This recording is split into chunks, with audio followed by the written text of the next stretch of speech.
At sili daw itong puno. Gaya po doon sa harap po sa bahay. Doon po sa malapit sa kawayan. Pagka lumaki siya, magiging ganyan. Kalago. Malago. Ayos dito ah. Kaya pala hindi siya basta-basta din dito mababa. Kasi yan guys, tingnan mo marami pong kahoy dyan ng mga puno-puno. Street. Hindi ko alam kung anong klaseng ano to.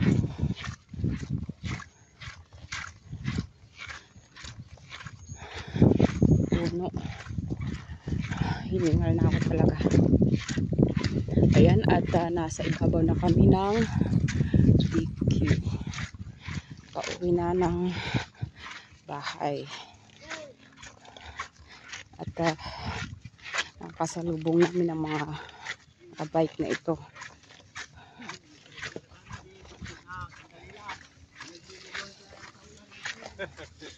Aray ko.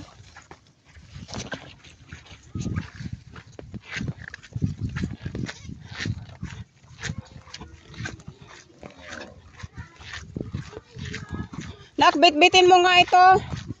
Natitiritir yung kamay ko eh.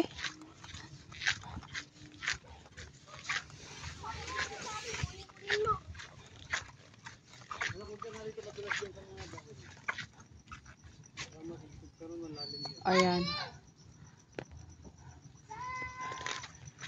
Magtabi-tabi kayo dyan, nak. Tabi ka dyan, anak. Tabi.